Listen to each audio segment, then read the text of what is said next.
Properly new world order कौन बा केमती आसिला सेटा किए आनिला प्रथमे बा एसु विषय भी सेटा एक्चुअली प्रॉपर्ली सेटा भी इंट्रोड्यूस हो पारानी ये डिस्कसन रे प्रॉपर्ली बिगिनिंग भी हो पारानी आपण मानकर सब मन थी लास्ट किछि मास तले पार्लियामेंट रे आमर प्राइम मिनिस्टर नरेंद्र मोदी सी प्रथम करे कहले जे होची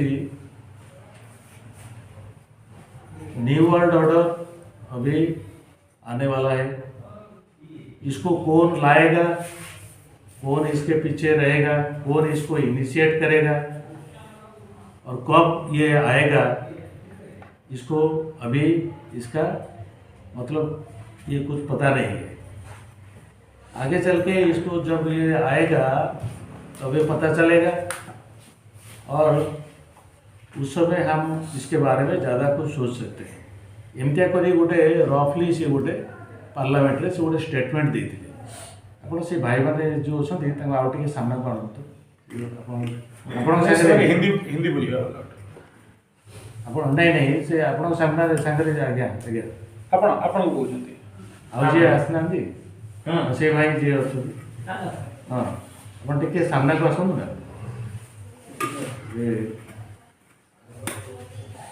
जो न्यू वर्ल्ड ऑर्डर विषय प्राइम मिनिस्टर मोदी प्रथम कौन कले ना जो पार्लियामेंट रे विषय गोटे छोटिया स्पीच टे 2 मिनिट जस्ट कहते बेसी ना किंतु गोटे प्राइम मिनिस्टर देशर प्रधानमंत्री जदि गोटे 2 मिनिट गोटे गोटे स्पीच दूची और दैट टू आम पार्लियामेंट हाउस रे एटा गोटे छोटिया इश्यू तापर सी आसिकी पब्लिकली कहले केतबेले ना अगस्ट 15 रे जितेबाला आमर स्वाधीनता दिवस है पब्लिकली जितेबाला कहले एटा तो यहाँ गोटे निहाती माने देश सारा लोक वार्ता गला जोटा कि साधारण लोक प्रति घरे घरे टेलीविजन साधारण लोकटे भी जानिले जे न्यू वर्ल्ड ऑर्डर कौन बा समस्त कान रे पड़ा किंतु पढ़ी भी पड़ानी न्यू वर्ल्ड ऑर्डरटा कौन समस्त कान रे पड़ानी तार कारण हूँ कौन पाई से पढ़ी पड़ानी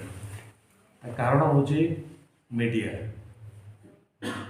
प्राइम मिनिस्टर बा चीफ मिनिस्टर बा प्रेसिडेंट एमाने सब जो पदे कथा भी कहती गोटे मिनिट कहती 30 सेकेंड कहती सेटा सबू न्यूज पेपर हेडलाइन हो जाए किंतु ये जो कथाटा को ये गुरुत्व देले कौन न्यूज पेपर बा जानी शुणी कि एटा अवॉइड कले सेटा आपण माने परे चिंता करेंगे इटू जाई सारा पर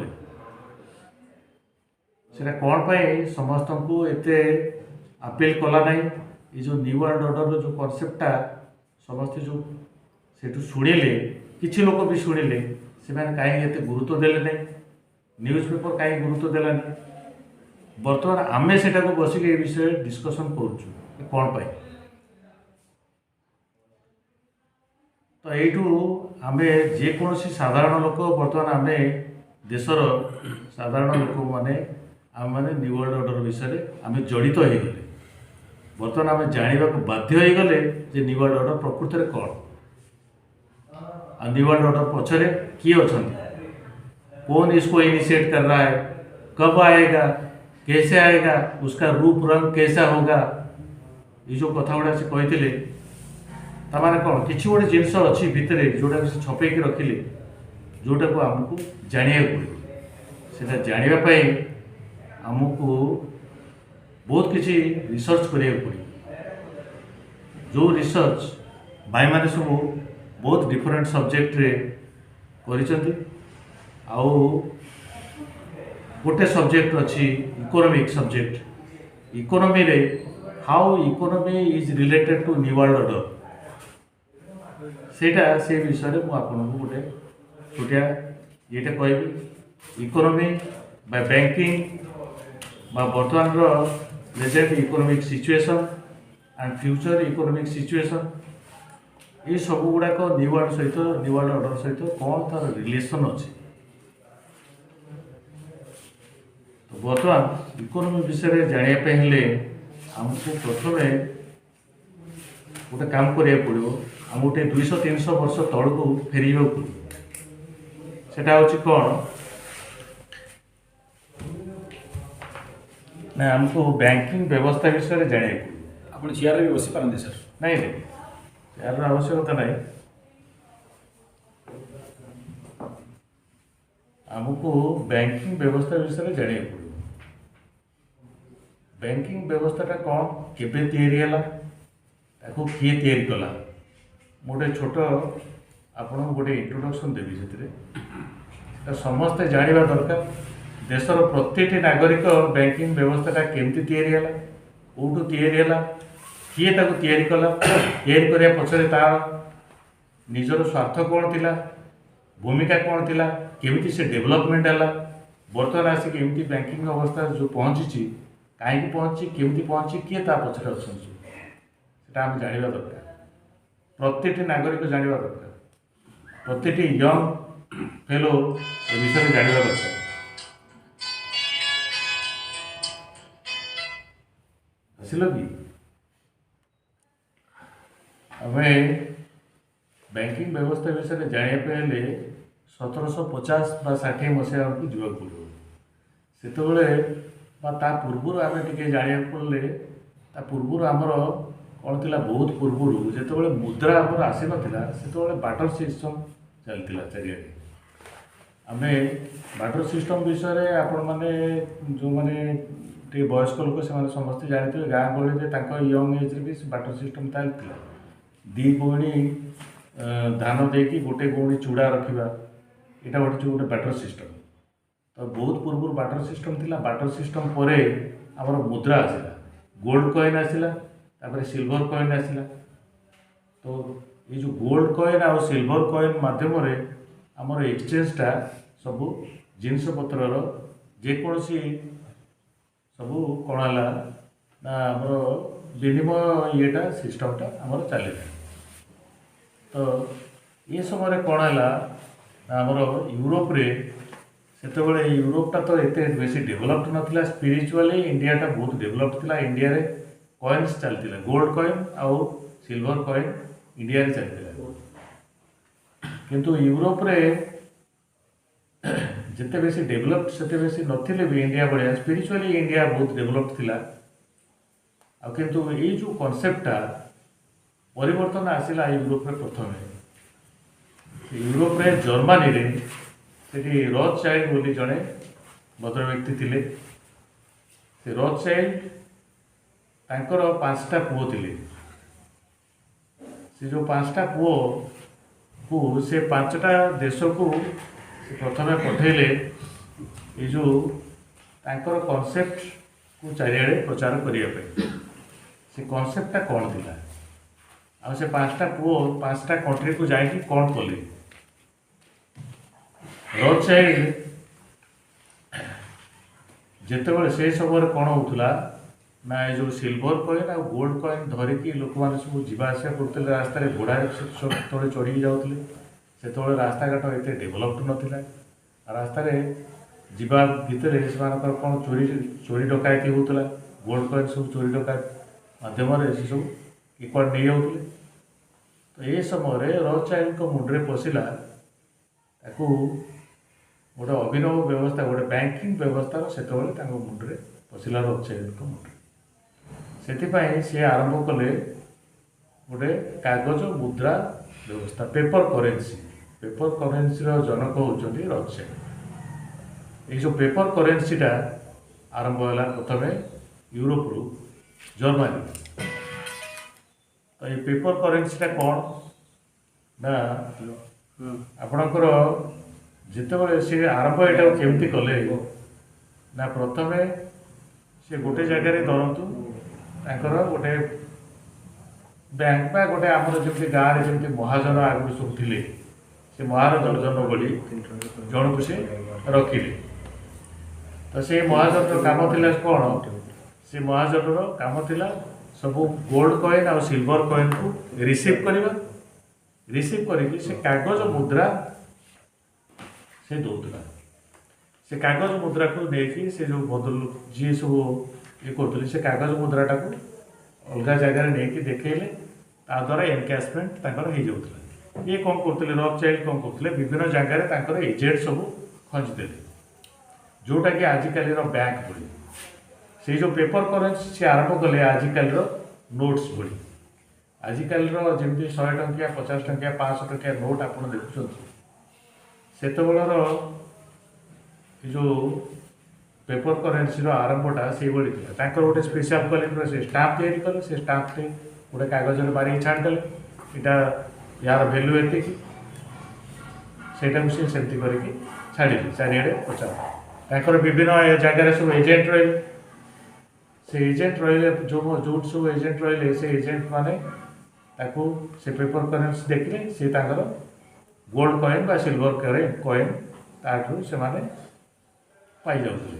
ସେତିକି ଧରନ୍ତୁ, ଜଣେ ଗୋଟେ ଏକ୍ଜାମ୍ପଲ୍ ହେଲା, ଧରନ୍ତୁ ଜଣେ 100ଟା ଗୋଲ୍ଡ କଏନ୍ ନେଇକି ରାସ୍ତାରେ ଯାଉଛି, ତାର ଚୋରି ହେଇଯିବାର ଭୟ ଅଛି। ସିଏ କ'ଣ କଲା, ରାଉରକେଲାରେ 100ଟା ଗୋଲ୍ଡ କଏନ୍ ଗୋଟେ ଜାଗାରେ ରଖିକି ଜଣେ ଏଜେଣ୍ଟ ପାଖରେ ସେ କ'ଣ କଲା ନା ଗୋଟେ 100ଟା ଗୋଲ୍ଡ କଏନ୍ ମୂଲ୍ୟର ଗୋଟେ କାଗଜ ନେଇଗଲା, କାଗଜ ଲେଖା ନେଇଗଲା।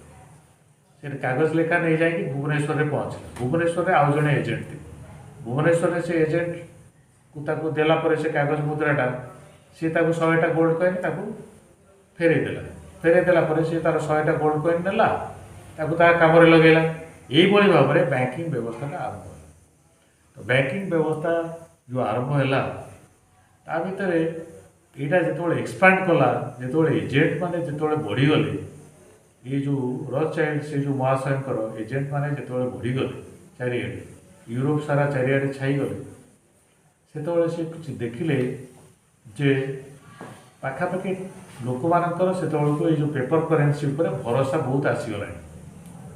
ଭରସା ଯେତେବେଳେ ଆସିଗଲାଣି, ସେମାନେ ଆଉ ଏଇ ଯେଉଁ ଗୋଲ୍ଡ କଏନ୍ ନେବା ପାଇଁ ସେମାନେ ଆସୁନାହାନ୍ତି।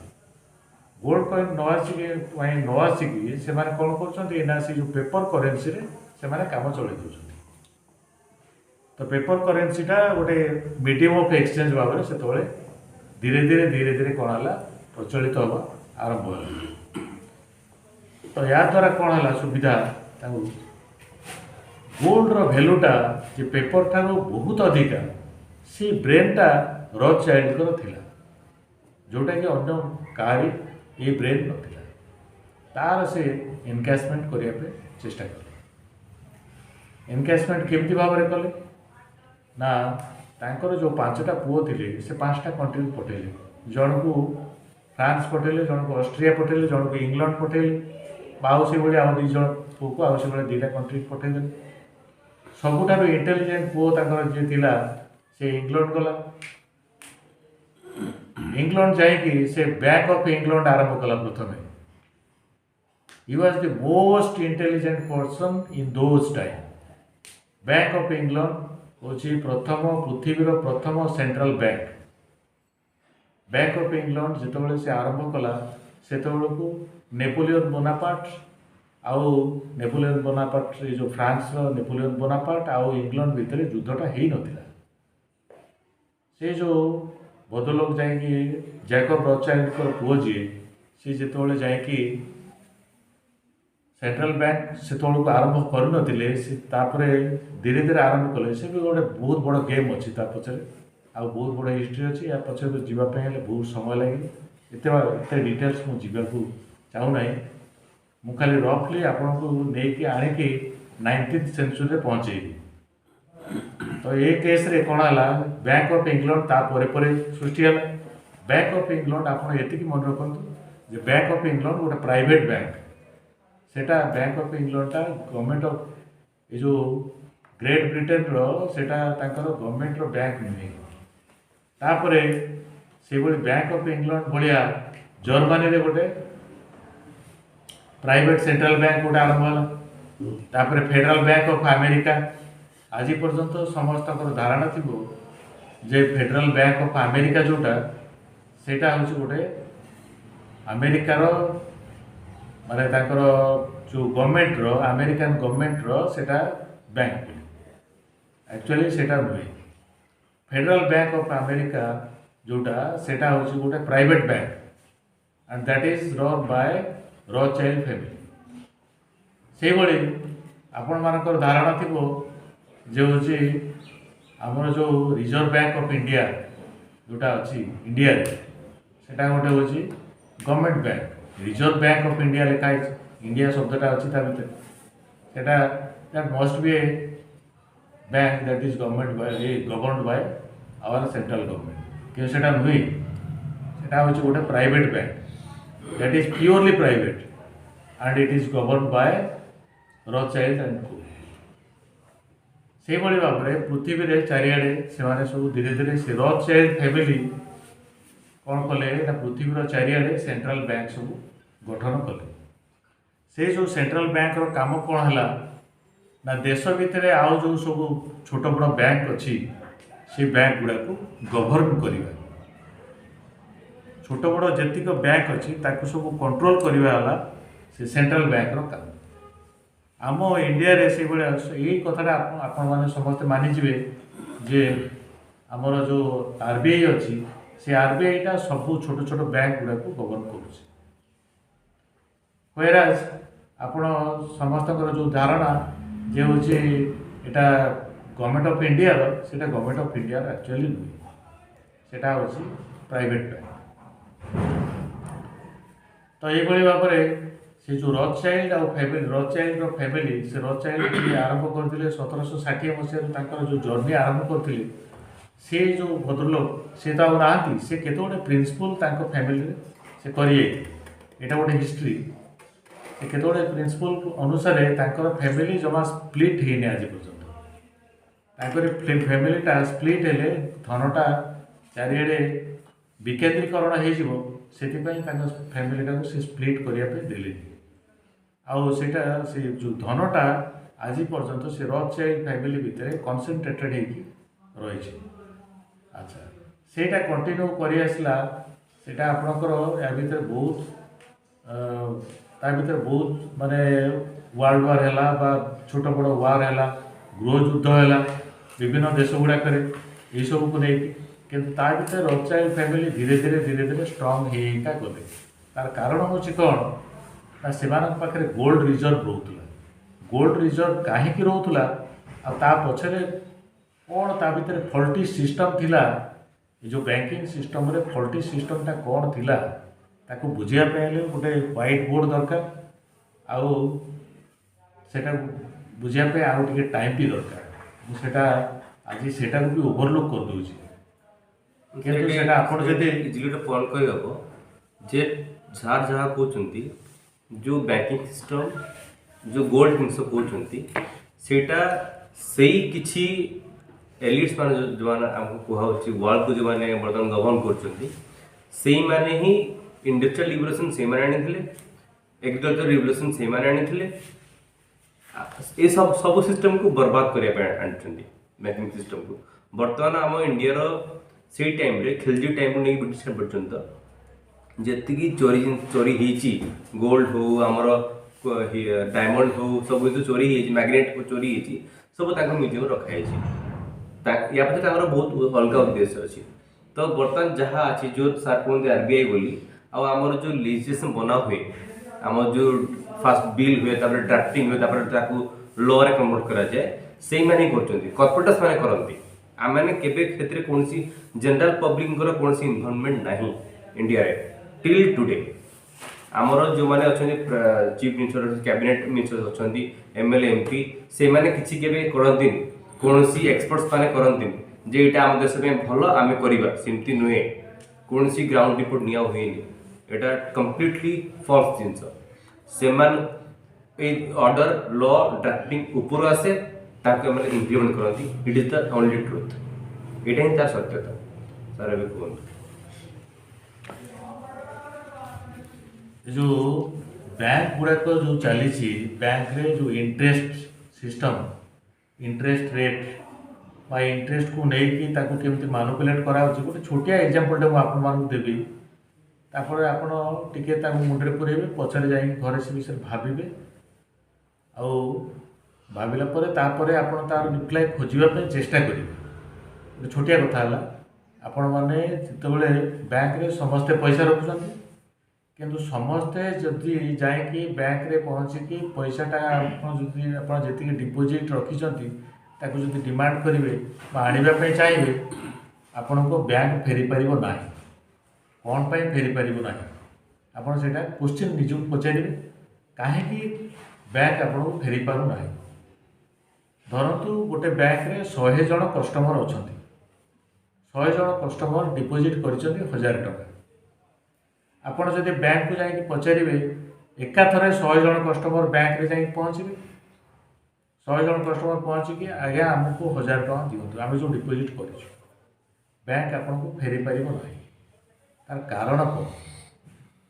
ତାର କାରଣ ଗୋଟେ ଛୋଟିଆ ସେଣ୍ଟେନ୍ସରେ ମୁଁ ଆପଣଙ୍କୁ କହିଦେଉଛି, ପରେ ଏଇଟା ଆପଣଙ୍କ ପାଇଁ ଗୋଟେ ଟାସ୍କ, ଆପଣ ଯାଇକି ସେ ବିଷୟରେ ଆନାଲିସିସ୍ କରିବେ। ଛୋଟିଆ ହେଲା କ'ଣ, ବ୍ୟାଙ୍କ ସେ ପଇସାଟାକୁ ଇନଭେଷ୍ଟ କରୁଛି in a multiple we. Multiple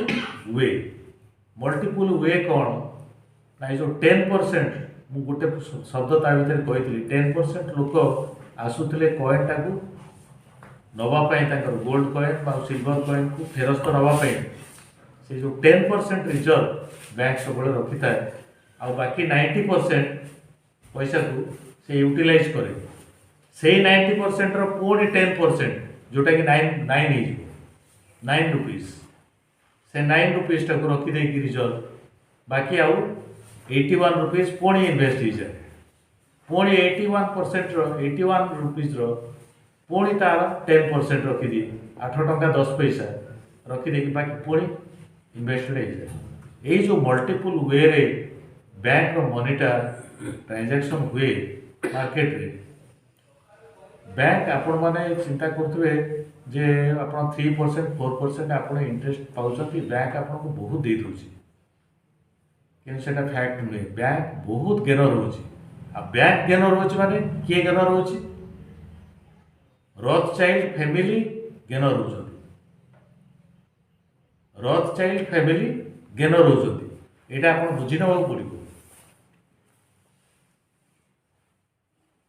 ତାପରେ ଆଉ ଗୋଟେ କଥା ହେଉଛି କ'ଣ ନା, ଆପଣଙ୍କର ଯାହା ବି ଯେଉଁ ରଥଚାଇଲ୍ଡ ଫ୍ୟାମିଲି ସେ ସବୁ ଗୋଲ୍ଡ ରିଜର୍ଭ ସେ ସବୁ ରଖୁଥିଲେ, ଧୀରେ ଧୀରେ ପେପର କରେନ୍ସିର ବୃଦ୍ଧି ପାଇବା ଫଳରେ ଆପଣଙ୍କର ସମସ୍ତଙ୍କର ଗୋଟେ ଛୋଟିଆ ଜିନିଷ ମନେ ଥିବ, 1933ରେ କ'ଣ ହେଲା ନା, ଗୋଲ୍ଡ ରିଜର୍ଭ ରେସିଓ ସେଇଟାକୁ ହଟେଇ ଦିଆହେଲା। ସେତେବେଳକୁ ଆମର ଭାରତ ସ୍ୱାଧୀନତା ସେତେବେଳକୁ ହେଇନଥିଲା, ସ୍ୱାଧୀନ ହେଇନଥିଲା। 1933ରେ ଯେଉଁ ଗୋଲ୍ଡ ରିଜର୍ଭ ରେସିଓ, ତା ପୂର୍ବରୁ କ'ଣ ହେଉଥିଲା, ଯେତିକି ଗୋଲ୍ଡ ରିଜର୍ଭ ରହୁଥିଲା ସେଇ ଅନୁସାରେ ମୁଦ୍ରାଟା ଛପା ହେଉଥିଲା।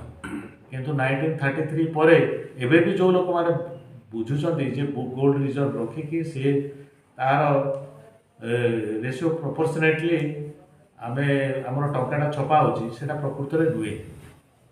ଗୋଲ୍ଡ ଷ୍ଟାଣ୍ଡାର୍ଡ ଯେଉଁଟା, ସେଇଟା ନୁହେଁ। ବର୍ତ୍ତମାନ ସେ ପଲିସି ଆଉ ନାହିଁ, କାମ ଦେଉନି 1933 ପରଠାରୁ। ତ ସେ ଯେଉଁ ଗୋଲ୍ଡ ଗୁଡ଼ାକ ତାହେଲେ ତା ପୂର୍ବରୁ ସେମାନେ କଲେକ୍ସନ୍ କରିଥିଲେ ମାର୍କେଟରୁ, ମାନେ ପୁରା ହୋଲ୍ ୱାର୍ଲଡରୁ, କେବଳ ଇଂଲଣ୍ଡ ଆମେରିକା ଇଣ୍ଡିଆ ନୁହେଁ, ପୁରା ହୋଲ୍ ୱାର୍ଲଡରୁ, ସବୁ ଜାଗାରେ ତାଙ୍କର ସେଣ୍ଟ୍ରାଲ ବ୍ୟାଙ୍କ, ପୁରା ହୋଲ୍ ୱାର୍ଲଡରୁ ଯେତିକି ଗୋଲ୍ଡ ସେମାନେ କଲେକ୍ସନ୍ କରିଛନ୍ତି, ସେ ଗୋଲ୍ଡ ରିଜର୍ଭ ତାଙ୍କ ପାଖରେ ବର୍ତ୍ତମାନ ଅଛି। ସେ ଗୋଲ୍ଡର କ୍ୱାଣ୍ଟିଟି କେତେ ହେବ, ଆପଣ କେତେ ଲାଖ ଟନ୍ରେ ସେଇଟା ହେବ, ସେଇଟା ଆପଣମାନେ ଇମାଜିନ୍ କରିପାରିବେନି। ଆଜି ପର୍ଯ୍ୟନ୍ତ ଆପଣମାନଙ୍କର ଧାରଣା ଥିବ ପୃଥିବୀର ଶ୍ରେଷ୍ଠ ଧନୀ କିଏ, ଗୋଟେ ଛୋଟ ପିଲାକୁ ପଚାରିଲେ ଆନ୍ସାର ସାଙ୍ଗେ ସାଙ୍ଗେ ପଳେଇ ଆସିବ, ବିଲ୍ ଗେଟ୍ସ। ପୃଥିବୀର ସବୁଠାରୁ ବଡ଼ ଧନୀ ବିଲ୍ ଗେଟ୍ସ ବା ଜେଫ୍ ବେଜୋସ୍ ବା ନିକୋଲା ଟେସ୍ଲା, ଏମାନଙ୍କର ନାଁ ଆସିଯିବ। କିନ୍ତୁ ପୃଥିବୀର ଆଜି ଆପଣ ଏଇ ଡିସ୍କସନ୍ରେ ଆପଣ ମନେ ରଖନ୍ତୁ, ପୃଥିବୀର ସବୁଠୁ ବଡ଼ ଧନୀ ହେଉଛି ରଥଚାଇଲ୍ଡ ଫ୍ୟାମିଲି। ପୃଥିବୀର ସବୁଠାରୁ ବଡ଼ ଧନୀ, ଯେଉଁଟାକି ଆଜି ପର୍ଯ୍ୟନ୍ତ ଆପଣମାନେ ଜାଣିନଥିଲେ। ଆଉ ଏଇଟା ଜଣେଇବା ପଛରେ ବି ସେଇମାନେ ଅଛନ୍ତି, କାରଣ ସେଇମାନେ ନ୍ୟୁ ୱାର୍ଲଡ ଅର୍ଡ଼ରକୁ ଆଣୁଛନ୍ତି। ଆଉ ସେମାନେ ନିଜକୁ ଏକ୍ସପୋଜ କରିବା ପାଇଁ ଚାହୁଁଛନ୍ତି। ନିଜକୁ କ'ଣ ପାଇଁ ଏକ୍ସପୋଜ କରିବା ପାଇଁ ଚାହୁଁଛନ୍ତି, ଏଠୁ ଆସିବ। ନିଜକୁ ବର୍ତ୍ତମାନ ସେମାନେ କ'ଣ ପାଇଁ ଏକ୍ସପୋଜ କରିବା ପାଇଁ ଚାହୁଁଛନ୍ତି, ତାଙ୍କର ଇଣ୍ଟେନସନ୍ କ'ଣ? ତାଙ୍କର ଇଣ୍ଟେନସନ୍ ହେଉଛି ବର୍ତ୍ତମାନ ବହୁତ ଲେନ୍ଥି ହେଇଗଲାଣି, ଆହୁରି ବି ଲେନ୍ଥି ହେଇଯିବ, ତେଣୁ ମୁଁ ବେଶୀ ଲେନ୍ଥି ନ କରିକି ମୁଁ ଆପଣଙ୍କୁ କହିଦେଉଛି ତାଙ୍କର ଇଣ୍ଟେନସନ୍ କ'ଣ ନା ସାରା ପୃଥିବୀଟାକୁ ରୁଲ୍ କରିବେ। ଯେଉଁ ସ୍ୱପ୍ନଟା ଆଲେକ୍ଜାଣ୍ଡାର ଦେଖିଥିଲେ ସେ ସ୍ୱପ୍ନଟାକୁ ରଥଚାଇଲ୍ଡ ଫ୍ୟାମିଲି ଦେଖିବା ଆରମ୍ଭ କରିଥିଲେ 300 ବର୍ଷ ତଳୁ। ବର୍ତ୍ତମାନ 2000 ମସିହା ଚାଲିଛି, 300 ବର୍ଷ ତଳୁ 1700 ଖ୍ରୀଷ୍ଟାବ୍ଦରୁ 1700 ପ୍ଲସ୍ ଖ୍ରୀଷ୍ଟାବ୍ଦରୁ ସେମାନେ ଏହି ସ୍ୱପ୍ନ ଦେଖିବା ଆରମ୍ଭ କରିଥିଲେ ସାରା ପୃଥିବୀଟାକୁ ରୁଲ୍ କରିବାର। ସେ ରୁଲ୍ କରିବାର ଯେଉଁ ସ୍ୱପ୍ନଟା ସେମାନେ ଦେଖିଥିଲେ ତା ପାଇଁ ଯାହା ଯାହା ସବୁ ସେମାନେ ଷ୍ଟେପ୍ ସବୁ ନେଇଛନ୍ତି ସେ ଷ୍ଟେପ୍ଟା ଗୁଡ଼ାକ ଏଜୁକେସନରେ ଅଛି, ଇକୋନୋମିରେ ଯାଇଛି, ଏନଭାରନମେଣ୍ଟରେ ଯାଇଛି, 5G ଯାଇଛି, ମିଡ଼ିଆ ଯାଇଛି, ଚାରିଆଡ଼େ ବିଭିନ୍ନ ସ୍ପିୟରରେ ଏ ଯେଉଁ ଇଏ ଗୁଡ଼ାକ ଯାଇଛି ଡାଇଭର୍ସିଫାଏଡ୍। ଆଉ ସବୁ ଗୁଡ଼ାକ ଗୋଟେ ଗୋଟେ ବିଗର ଆସ୍ପେକ୍ଟ, ସବୁ ଗୁଡ଼ାକ ବିଷୟରେ ଆମେ ଯଦି ଆଲୋଚନା କରିବା ସେତିକି ଡିପଲି ଗଲେ ଆମକୁ ମାସ ଲାଗିଯିବ। ସେଇଥିପାଇଁ ଆଜିର ଡିସ୍କସନ୍ ସମସ୍ତେ କିଛି କରନ୍ତୁ, ସେଇଟା କରିବା ପାଇଁ ମୁଁ ଚାହୁଁଥିଲି। ଆଚ୍ଛା, ଆଉ ଗୋଟେ କଥା, ବର୍ତ୍ତମାନ ଏଇ ଯେଉଁ ରଥଚାଇଲ୍ଡ ଫ୍ୟାମିଲି ଇଏ କ'ଣ ଗୋଟେ ଏଲିମେଣ୍ଟ ଯିଏକି ନ୍ୟୁ ୱାର୍ଲଡର ଆଣିବା ପାଇଁ ଚାହୁଁଛନ୍ତି, ନା ତାଙ୍କ ସହିତ ଆଉ କିଏ ଅଛନ୍ତି, ଆଉ ଅନ୍ୟମାନେ ବି ଅଛନ୍ତି। ସେମାନେ ସବୁ କିଏ, ଆଉ କେଉଁ ଫିଲ୍ଡର ଲୋକ? ବ୍ୟାଙ୍କିଂ ସେକ୍ଟରରେ କେବଳ ହେଲେ ରଥଚାଇଲ୍ଡ ଫ୍ୟାମିଲି। ଆଉ ରଥଚାଇଲ୍ଡ ଫ୍ୟାମିଲି ମୋଷ୍ଟଲି ବ୍ୟାଙ୍କିଂରୁ ଅଲଗା ଆଡ଼କୁ ସେମାନେ ବେଶୀ ଡାଇଭର୍ଟ କରିଯାଆନ୍ତି। କିନ୍ତୁ ଆଉ ଗୋଟେ ବହୁତ ବଡ଼ ରେପୁଟେଡ୍ ଫ୍ୟାମିଲି ସେ ହେଉଛନ୍ତି ଡେଭିଡ୍ ରକଫେଲର ଫ୍ୟାମିଲି। ସେ ଗୋଟେ ଅଛି, ସେ ରକଫେଲର ଫ୍ୟାମିଲି, ତାଙ୍କର ହିଷ୍ଟ୍ରି ବି ସେଇଭଳି 1700 ଖ୍ରୀଷ୍ଟାବ୍ଦରୁ ତାଙ୍କର ରକଫେଲର ଫ୍ୟାମିଲି ସେ ବି ଆରମ୍ଭ ହୋଇଯାଇଛି।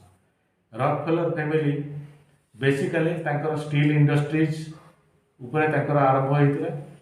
ତାପରେ ସେମାନେ ଆସିଲେ ଫାର୍ମାସ୍ୟୁଟିକାଲ ଇଣ୍ଡଷ୍ଟ୍ରିକୁ। ତ ଫାର୍ମାସ୍ୟୁଟିକାଲ ଇଣ୍ଡଷ୍ଟ୍ରିକୁ ଯେତେବେଳେ ଆସିଲେ, ଭ୍ୟାକ୍ସିନ୍ଟା ପ୍ରଥମେ ଆରମ୍ଭ କଲେ ରକଫେଲର ଫ୍ୟାମିଲି। ଏଇଟା ଓପନଲି ମୁଁ କହୁଛି, ସମସ୍ତେ ଏଇଟାକୁ ବହୁତ ଧ୍ୟାନ ଦିଅନ୍ତୁ, ଏଇଟା ବହୁତ ଇମ୍ପୋର୍ଟାଣ୍ଟ ଜିନିଷ। 1793ରେ ପ୍ରଥମ ଭ୍ୟାକ୍ସିନ୍ ଆରମ୍ଭ ହୋଇଥିଲା। 1793ରେ ପ୍ରଥମ ଭ୍ୟାକ୍ସିନ୍ ଆରମ୍ଭ ହୋଇଥିଲା। ସେଇ ଦିନଠାରୁ ଆଜି ପର୍ଯ୍ୟନ୍ତ ବିଭିନ୍ନ ପ୍ରକାର ଭ୍ୟାକ୍ସିନ୍ ସବୁ ଆମର ଦେହରେ ଖୋଡ଼ା ହେଇ ଚାଲିଛି। ଆମେ ବିଭିନ୍ନ ୱେରେ ପାର୍ଟିରେ ନେଇଛନ୍ତି ପୋଲିଓ ଭାବରେ ବା ବିଭିନ୍ନ ୱେରେ ନେଇଛନ୍ତି। ଆଉ ଭ୍ୟାକ୍ସିନ୍ 1793ରୁ ଯେଉଁ ଆରମ୍ଭ ହୋଇଥିଲା, କେବଳ ସେ ଡିଲ୍ କରୁଥିଲେ ଏଲୋପାଥି ସାଇନ୍ସକୁ। ଆଉ ତା ପଛରେ ତାଙ୍କର ଉଦ୍ଦେଶ୍ୟ କ'ଣ ଥିଲା? ତା ଉଦ୍ଦେଶ୍ୟ କ'ଣ ଥିଲା ଯେ ହେଉଛି ଲୋକମାନଙ୍କୁ ରୋଗୀ କରିବା। ରୋଗୀ କରିବା କାହିଁକି ଉଦ୍ଦେଶ୍ୟ ତାଙ୍କର ଥିଲା? ରୋଗୀ କରିବା କେବଳ ଉଦ୍ଦେଶ୍ୟ ତାଙ୍କର ଏଇଥିପାଇଁ ଯେ ରୋଗ ବଢ଼ିଲେ ଏ ଯେଉଁ ଭ୍ୟାକ୍ସିନ୍ ଇଣ୍ଡଷ୍ଟ୍ରି ଗ୍ରୋ କରିବ, ଫାର୍ମାସ୍ୟୁଟିକାଲ ଇଣ୍ଡଷ୍ଟ୍ରି ଗ୍ରୋ କରିବ। ଫାର୍ମାସ୍ୟୁଟିକାଲ ଇଣ୍ଡଷ୍ଟ୍ରି ଯଦି ଗ୍ରୋ କରିବ, ତାଙ୍କ ପାଖକୁ ଅଧିକା ପଇସା ଯିବ। ସେଇ ଦିନଠାରୁ ରକଫେଲର ଫ୍ୟାମିଲି ସେଭଳିଆ ଫାର୍ମାସ୍ୟୁଟିକାଲ ଇଣ୍ଡଷ୍ଟ୍ରି ଗ୍ରୋ କରିବା ପାଇଁ ବିଭିନ୍ନ ପ୍ରକାର ଭ୍ୟାକ୍ସିନ୍ ଇଣ୍ଡଷ୍ଟ୍ରି ସବୁ ବସେଇବା ଆରମ୍ଭ କଲେ। ତାପରେ ବିଭିନ୍ନ ପ୍ରକାର ଆଣ୍ଟିବାୟୋଟିକ୍ସ ତିଆରି ହେଲା, ବିଭିନ୍ନ ପ୍ରକାର ଏମିତି ଟାଇପ୍ର ସେମାନେ ଇଞ୍ଜେକ୍ସନ୍ସ ଆଉ ମେଡ଼ିସିନ୍ ସବୁ ତିଆରି କରିବାରେ ଲାଗିଲେ, ଯାହାଫଳରେ ଆମ ଏ ଯେଉଁ ପୃଥିବୀ ସାରା ଚାରିଆଡ଼େ ରୋଗ ଧୀରେ ଧୀରେ ବଢ଼ିବାକୁ ଲାଗିଲା। ଆପଣମାନେ ୟା ପୂର୍ବରୁ ଆପଣମାନେ ଯଦି ଆପଣ ହିଷ୍ଟ୍ରିକୁ ଯିବେ ବା ମାଇଥୋଲୋଜିକୁ ଯିବେ, ଆମ ଦେଶର ଯେଉଁ ଲୋକମାନେ ଯେଉଁ ସବୁ ଥିଲେ ତାଙ୍କର ଏଜ୍ ସବୁ ବିୟଣ୍ଡ 100 ଇୟର୍ସ ସବୁ ଥିଲା। ଆଉ ଯଦି ଆପଣ ଯିବେ ମାଇଥୋଲୋଜିକାଲ ଏଜ୍କୁ, ଯଦି ମହାଭାରତ ଏଜ୍କୁ ଯିବେ, 200 ବର୍ଷ ଥିଲା ସେମାନଙ୍କର ଏଜ୍। କିନ୍ତୁ ବର୍ତ୍ତମାନ ସେଟା କମି କମିକି 50-60 ବର୍ଷ ହେଇଗଲାଣି। ଆଉ କିଛି ଦିନ ଭିତରେ ପ୍ରାୟ ମ୍ୟାକ୍ସିମମ୍ ଜାଗାରେ ଆପଣ ଦେଖିବାକୁ ପାଇବେ ଛୋଟ ଛୁଆଟେ ଜନ୍ମ ହଉ ହଉ ଡାଇବେଟିସ୍, ଜନ୍ମ ହଉ ହଉ ବ୍ଲଡ଼ ପ୍ରେସର ହେଲାଣି। ଏବେ ବି ଆଉ କିଛି ଦିନ ପରେ ପ୍ରତିଟି ଛୁଆକୁ ଜନ୍ମ ହଉ ହଉ ସେ ଇନ୍ସୁଲିନ୍ ନେବ। ୟା ପଛରେ କୌଣସି ମେକାନିଜିମ୍ ନାହିଁ, এটা ପଛରେ କେବଳ ଷଡ଼ଯନ୍ତ୍ର ଛଡ଼ା ଆଉ କିଛି ନାହିଁ। କେବଳ ଷଡ଼ଯନ୍ତ୍ର କ'ଣ ନା ଅଧିକରୁ ଅଧିକ ଧନ କମେଇବା ଆଉ ସାରା ଦୁନିଆଟାକୁ ଏକାଠି ଗୋଟେ ଶାସନାଧୀନକୁ ଆଣିବା, ଏଇଟା ହେଉଛି ନ୍ୟୁ ୱାର୍ଲଡ ଅର୍ଡର। ତ ଇଏ ହେଲେ ଦ୍ୱିତୀୟ ଲୋକ। ଆଚ୍ଛା, ୟାଙ୍କର ଫାର୍ମାସ୍ୟୁଟିକାଲ ଇଣ୍ଡଷ୍ଟ୍ରି ସହିତ ଆଉ କ'ଣ ଲିଙ୍କେଜ୍ ରହୁଛି? Petroleum products. ରକଫେଲର ଫ୍ୟାମିଲିର ଆଉ ଗୋଟେ ବଡ଼ ଇଏ ହେଲା ପେଟ୍ରୋଲିୟମ ପ୍ରଡକ୍ଟସ୍। ସାରା ଦୁନିଆର ସବୁ ଯେତିକ ଆପଣ ଦେଖିବେ ପେଟ୍ରୋଲିୟମ ପ୍ରଡକ୍ଟସ୍ ତାର କଣ୍ଟ୍ରୋଲ ରହୁଛି ରକଫେଲର ହାତରେ, ରକଫେଲର ଫ୍ୟାମିଲି ହାତରେ। ଆହୁରି ବହୁତ ଗୁଡ଼ିଏ ଲୋକ, ମେନଲି ଆପଣଙ୍କର ଡେଭିଡ୍ ରକଫେଲର ଆଉ ରଥସାଇଲ୍ଡ କଥା ମୁଁ କହିଦେଲି, ତାକୁ ଛାଡ଼ିକି ଆହୁରି ବହୁତ ଗୁଡ଼ିଏ ଲୋକ ଏହା ପଛରେ ଅଛନ୍ତି। ଯେ ମୋର୍ଗାନ ଫ୍ୟାମିଲି ଆଉ ବିଲ୍ ଗେଟ୍ସ ଏବେ ଯୋଡ଼ି ହେଇଛି। ବିଲ୍ ଗେଟ୍ସ ଲାଷ୍ଟ ବୋଧହୁଏ 40-50 ବର୍ଷ ଭିତରେ ସେ ଯୋଡ଼ି ହେଇଛି। ତା ପୂର୍ବରୁ ବିଲ୍ ଗେଟ୍ସର ଫ୍ୟାମିଲିର ହିଷ୍ଟ୍ରି ସେମିତି କିଛି ଦେଖଉନି ଯିଏକି ସେ ଏଥିରେ ଥିଲେ। ବିଲ୍ ଗେଟ୍ସ ଯୋଡ଼ି ହେଲା ପରେ ପ୍ରଥମେ ଯେଉଁ ସେ ସିନା ଆରମ୍ଭ କରିଥିଲେ ମାଇକ୍ରୋସଫ୍ଟରେ, କିନ୍ତୁ ବର୍ତ୍ତମାନ କନକ୍ଲୁଜନ୍ ଆଡ଼କୁ ଯାଉଛନ୍ତି ସେ ଏ ଯେଉଁ ଭ୍ୟାକ୍ସିନ୍ରେ। ସବୁ ଭ୍ୟାକ୍ସିନ୍ ଇଣ୍ଡଷ୍ଟ୍ରିରେ ତାଙ୍କର ପୃଥିବୀରେ ଯେତେ ସବୁ ଭ୍ୟାକ୍ସିନ୍ ଇଣ୍ଡଷ୍ଟ୍ରି ଅଛି ସବୁଥିରେ ବିଲ୍ ଗେଟ୍ସର ପଇସା ଲାଗିଛି। ଆପଣ ଦେଖନ୍ତୁ, ଆପଣ ଫାଇଜର କୁହନ୍ତୁ, ମ୍ୟାଡୋନା କୁହନ୍ତୁ, ସେ ସେରମ୍ ଇନଷ୍ଟିଚ୍ୟୁଟ୍ କୁହନ୍ତୁ, ଆଉ ଜାପାନର କମ୍ପାନୀ କୁହନ୍ତୁ, ଇଂଲଣ୍ଡର କମ୍ପାନୀ କୁହନ୍ତୁ, ବା ଆଉ କେଉଁଠି ସାଉଥ ଆଫ୍ରିକାର କମ୍ପାନୀ କୁହନ୍ତୁ, ଯେଉଁଠି ଭ୍ୟାକ୍ସିନ୍ ତିଆରି ହେଉଛି ସବୁ ଜାଗାରେ ବିଲ୍ ଗେଟ୍ସର ପଇସା ଲାଗିଛି। ଆପଣ ବୋଧେ ଫର୍ ୟୋର କାଇଣ୍ଡ ଇନଫର୍ମେସନ୍ ଆପଣମାନେ ସବୁ ହୁଏତ ଜାଣିନଥିବେ, ଆର୍ଟିପିସିଆର୍ ଟେଷ୍ଟ ଯେଉଁ ଆମର ହେଉଥିଲା କରୋନା ପାଇଁ, ସେ ଆର୍ଟିପିସିଆର୍ ଟେଷ୍ଟର ଯେଉଁ ସବୁ ଟେଷ୍ଟ କିଟ୍ ଗୁଡ଼ାକ ତିଆରି କରିଥିଲା ହେଉଛି ରକଫେଲର ଯେଉଁ ଫ୍ୟାମିଲି ଅଛି। ଫ୍ୟାମିଲିର ମେନ୍ ଯେଉଁ ବର୍ତ୍ତମାନ ଯାହାର ଇଏରେ ଅଛି ତାର ଜଣେ ଭାଇଟେ ତିଆରି କରିଥିଲା ଆମର ଟେଷ୍ଟ କିଟ୍ସ, ଯେଉଁଟାକୁ ଇଣ୍ଡିଆ ଗଭର୍ଣ୍ଣମେଣ୍ଟ ଏ ଯେଉଁ 2018 ମସିହାରୁ କିଣିକି ରିଜର୍ଭ କରିକି ରଖିଥିଲା। କରୋନା ଆସିଲା 2020ରେ, 2018 ମସିହାରୁ ଆପଣଙ୍କର ଟେଷ୍ଟ କିଟ୍ ଗୁଡ଼ାକ ଆସିକି ରିଜର୍ଭ ହେଇକି ରହିଛି। ଆପଣ ହାଉ ଫାର୍ ଅଥେଣ୍ଟିକ୍ କରୋନା ଆପଣ ସେଥିରୁ ଚିନ୍ତା କରନ୍ତୁ। ଆଉ ଅଧିକ ଜାଣିବା ପାଇଁ ଚାହିଁଲେ କୋଶ୍ଚିନ୍ ଯଦି ପଚାରିବେ, ସେ ଭାଇରୋଲୋଜିର ସେ ଭାଇନା ବସୁଛନ୍ତି, ସିଏ ରାୟଗଡ଼ରୁ ଆସିଛନ୍ତି, ସେ ଆପଣଙ୍କୁ ଡିଟେଲ୍ ଇନଫର୍ମେସନ୍ ଦେଇପାରିବେ। ତ ବର୍ତ୍ତମାନ ଇକୋନୋମିର ଯେଉଁ ଆସ୍ପେକ୍ଟ ଥିଲା, ଇକୋନୋମି ଆସ୍ପେକ୍ଟ ବିଷୟରେ ମୁଁ ଟିକେ ଡାଇଭର୍ଟ ହେଇଗଲି ନ୍ୟୁ ୱାର୍ଲଡ ଅର୍ଡରର ଏଇସବୁ ଜିନିଷ ଗୁଡ଼ାକ ବିଷୟରେ ଆପଣଙ୍କୁ ଜଣାଇବା ପାଇଁ। କାରଣ ବହୁତ ପରିଶ୍ରମ କରିକି, ବହୁତ ଆମେ କଷ୍ଟ କରିକି ଏତେ ଗୁଡ଼ିଏ ଜିନିଷ ଆମେ ଏସବୁ ଜଣାଇବା ପାଇଁ ଆସିଲୁ। ଆମେ ଯଦି ନ ଜଣେଇବୁ ଆମ ମନକୁ ବି ନିଜକୁ ବି କଷ୍ଟ ଲାଗିବ। ତ ଆଉ ଗୋଟେ ଇମ୍ପୋର୍ଟାଣ୍ଟ କଥା ହେଉଛି ଯେ ଏଇ ଯେଉଁ ଇକୋନୋମିକ୍ ସିଷ୍ଟମଟା ଧୀରେ ଧୀରେ ଗ୍ରୋ କରିକି ଆସିଲା। ବର୍ତ୍ତମାନ ସେଟା କ'ଣ ହେଇଛି, ସବୁ ଦିଗରେ ଇକୋନୋମି ଯେଉଁ ଇଏଟା ଯେଉଁ ଜ୍ୟାବ୍ଟା, ଇକୋନୋମିକ୍ ଜ୍ୟାବ୍ ଯେଉଁଟା କହୁଛନ୍ତି, ସେଇଟା ସବୁ କ୍ଷେତ୍ରରେ ଆପଣଙ୍କର LICରେ ଅଛି। LICରେ ବି ସେଇଟା ଆପଣ ଅନୁଭବ କରିବେ। ସବୁ ଆପଣଙ୍କର ଫୋରେକ୍ସ ମାର୍କେଟରେ ଅଛି, ସେୟାର ମାର୍କେଟରେ ଅଛି, କମୋଡିଟି ମାର୍କେଟରେ ଅଛି, ସବୁଥିରେ ଆପଣ ପାଇବେ। ସବୁ ଜୁଆରେ ସବୁ ଯେତେ ଏଇ ଯେଉଁ ଟପ୍ ଆପଣ ଦେଖୁଛନ୍ତି ଇଣ୍ଡଷ୍ଟ୍ରିଆଲିଷ୍ଟ ବା କ୍ୟାପିଟାଲିଷ୍ଟ ବା ଆପଣ ଯେଉଁମାନଙ୍କୁ ଏଇସବୁ ଯେଉଁମାନଙ୍କର ନାଁ କହିଲେ ରଥସାଇଲ୍ଡ, ରକଫେଲର, ଏଇସବୁ ସବୁ ଯେତେ ପୃଥିବୀର ସବୁ ୱିପନ୍ କମ୍ପାନୀରେ ବି ପଇସା ଲାଗିଛି ଡେଭିଡ୍ ରକଫେଲରର। ଆଉ ଯେତେ ଆପଣ ଦେଖିବାକୁ ପାଇବେ ନିଶା ଦ୍ରବ୍ୟ ଯେତେ ସବୁ ସେଗୁଡ଼ାକ ସବୁରେ ପଇସା ଲାଗିଛି ଆପଣଙ୍କର ରକଫେଲର, ମୋର୍ଗାନ ବା ଟେକ୍ସଲା, ଏମାନଙ୍କର ସବୁ ପଇସା ଲାଗିଛି। ନିଶା ଦ୍ରବ୍ୟ କାରବାରରେ ସେମାନେ ସବୁ ଯୋଡ଼ିଛନ୍ତି। ଆତଙ୍କବାଦ ଯେତେ ସବୁ ପୃଥିବୀରେ ହେଉଛି ଏମାନେ କରୁଛନ୍ତି। ଆଜି ପର୍ଯ୍ୟନ୍ତ ଯେତେ ସବୁ ୱାର୍ ହେଇଛି, 1, 2, 3, 4 ଯେତେ ଗଣି ଆସିବେ, ଯେତେ ସବୁ ୱାର୍, ପ୍ରଥମ ବିଶ୍ୱଯୁଦ୍ଧ, ଦ୍ୱିତୀୟ ବିଶ୍ୱଯୁଦ୍ଧ, ତୃତୀୟ ବିଶ୍ୱଯୁଦ୍ଧ, ଏଇଟାକୁ ସେମାନେ କହୁଛନ୍ତି ତୃତୀୟ ବିଶ୍ୱଯୁଦ୍ଧ। ଏହା ପଛରେ ଅଛନ୍ତି ଡେଭିଡ୍ ରକଫେଲର ଫ୍ୟାମିଲି ଆଉ ରଥସାଇଲ୍ଡ ଫ୍ୟାମିଲି। ତାପରେ ଫରାସୀ ବିପ୍ଳବ ପଛରେ ରଥସାଇଲ୍ଡ ଫ୍ୟାମିଲି, ଆପଣଙ୍କର ରୁଷ ବିପ୍ଳବ ପଛରେ ରଥସାଇଲ୍ଡ ଫ୍ୟାମିଲି। ଯେତେ କମ୍ୟୁନିଜିମ୍ ଯେଉଁ ଆସିଛି ତା ପଛରେ ରଥଚାଇଲ୍ଡ ଆଉ ରକଫେଲର ଫ୍ୟାମିଲି ଏଇ ଯେଉଁ ବ୍ୟାଙ୍କିଂ ଇଏ ଯେଉଁ ଲୋକ ଗୁଡ଼ାକ ସେମାନେ ରୁଷ ବିପ୍ଳବକୁ ଆଣିଛନ୍ତି ଆଉ ଫରାସୀ ବିପ୍ଳବକୁ ଆଣିଛନ୍ତି ଆଉ ସେ ଯେଉଁ କମ୍ୟୁନିଜିମ୍କୁ ଏମାନେ ହିଁ ତିଆରି କରିଛନ୍ତି ଆଉ ରୁଷ ବିପ୍ଳବ ପରେ ରୁଷରେ ଯେଉଁ କମ୍ୟୁନିଜିମ୍ ହେଇଥିଲା ଏମାନେ ତିଆରି କରିଥିଲେ ଏମାନେ ପ୍ରତିଷ୍ଠା କରିଥିଲେ ଏମାନେ ଲେନିନ୍କୁ ଆଣିଛନ୍ତି ଏମାନେ ଷ୍ଟାଲିନ୍କୁ ଆଣିଛନ୍ତି ଏମାନେ ଷ୍ଟାଲିନ୍ ତାପରେ ଟିକେ ତାଙ୍କର ଆଇଡେଣ୍ଟିଫିକେସନ୍ ଟିକେ ବହୁତ ଥିଲା ତାଙ୍କର ଷ୍ଟ୍ରଙ୍ଗ ସେ ବହୁତ ଷ୍ଟ୍ରଙ୍ଗ ଲୋକ ଥିଲେ ତାଙ୍କର କିଛି ideologically was a very strong person ସିଏ କିଛି ସେପାରେଟ୍ କରିବାକୁ ଚେଷ୍ଟା କରିଥିଲେ କିନ୍ତୁ ଷ୍ଟାଲିନ୍ ଚାଲିଗଲା ପରେ ଷ୍ଟାଲିନ୍ଙ୍କ ପରେ ପରେ ତାପରେ ରୁଷରେ ପତନ ଆରମ୍ଭ ହୋଇଗଲା ଆଉ ଇଏ ହେଇଗଲା କିନ୍ତୁ ୟା ପଛରେ ବି ଅଛନ୍ତି ରୁଷରେ ତାପରେ ଯେଉଁ କ୍ୟାପିଟାଲିଜିମ୍ ଆରମ୍ଭ ହେଲା ତା ପଛରେ ବି ଅଛନ୍ତି ଏଇ ବ୍ୟାଙ୍କିଂ ଲୋକମାନେ WTO ଏଗ୍ରିମେଣ୍ଟ ପଛରେ ଅଛନ୍ତି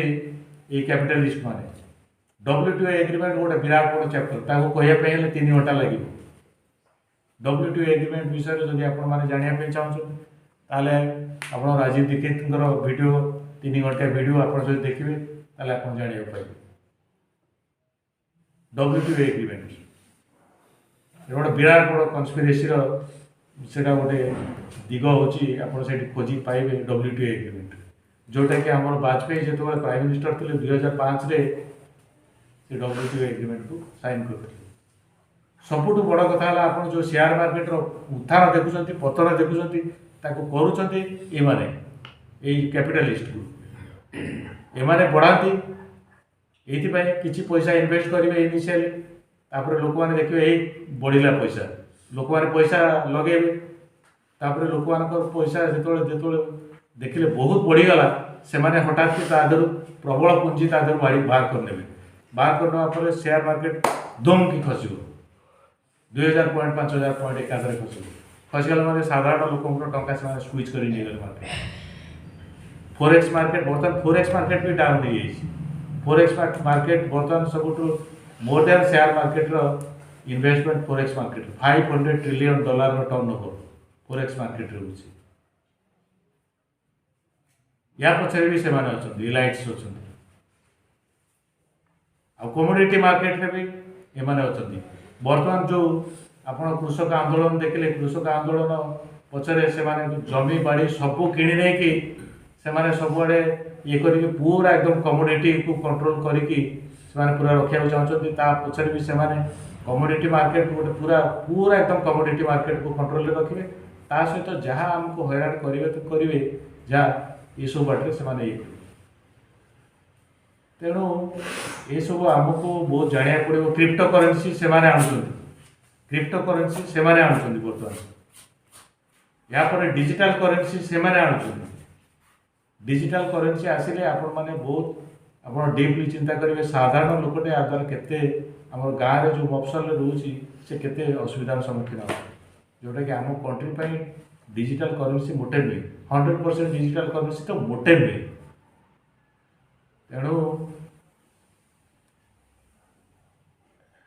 ଆମେ ଯେଉଁମାନେ ଯେଉଁ ସବୁ ଏଠି ସବୁ ଏକାଠି ହେଇଛନ୍ତି ଏହା ପଛରେ ବହୁତ ବଡ଼ ଭାବନା ଗୋଟେ ଯୋଡ଼ି ହେଇକି ରହିଛି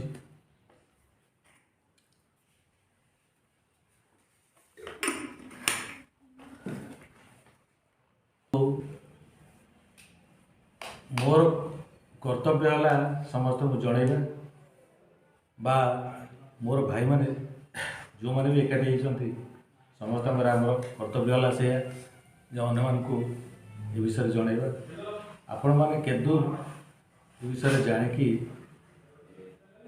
ଏୱାର ହେବେ ଆଉ ପରବର୍ତ୍ତୀ ପର୍ଯ୍ୟାୟରେ କେମିତି ଆ ପାଇଁ ଫାଇଟ୍ କରିବା ପାଇଁ ଚେଷ୍ଟା କରିବେ